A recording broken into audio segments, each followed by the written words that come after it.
വകുല്ലൻ ആതൈനാഹു ഹുക്മൻ വഇൽമാ. എല്ലാ അമ്പിയാക്കൾക്കും നമ്മൾ നൽകിയത് ഹുക്മൻ വഇൽമാ, അറിവ് നമ്മൾ നൽകി. ഓരോ സമയത്തും മറുപടി പറയാനുള്ള ഹിക്മത്തും നൽകി. ഓരോ പ്രശ്നങ്ങളിലും ഇടപെട്ട് മറുപടി പറയാനുള്ള കഴിവും നൽകി. ഏറ്റവും വലിയ കഴിവാണ്. അമ്പിയാക്കളല്ലേ ലോകത്തേറ്റവും വലിയ മഹത്വമുള്ള മഹാന്മാർ. അവർക്ക് എന്താണ് അല്ലാഹു കൊടുത്തത്? ഹുക്മൻ വഇൽമാ, അറിവാണ് അല്ലാഹു നൽകിയത്.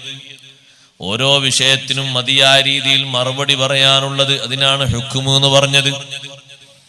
ജനങ്ങൾക്ക് തൃപ്തിയും മനസ്സിന് ആശ്വാസകരമാകുന്ന രീതിയിൽ നല്ല മറുപടി അവർ പറഞ്ഞു തരും. എത്ര സങ്കീർണമായ പ്രശ്നങ്ങളിലാണെങ്കിലും നല്ല മറുപടിയായിരിക്കും. എല്ലാ കാലത്തേക്കും ചിന്തിക്കാനും പഠിക്കാനും പറ്റുന്ന മറുപടി.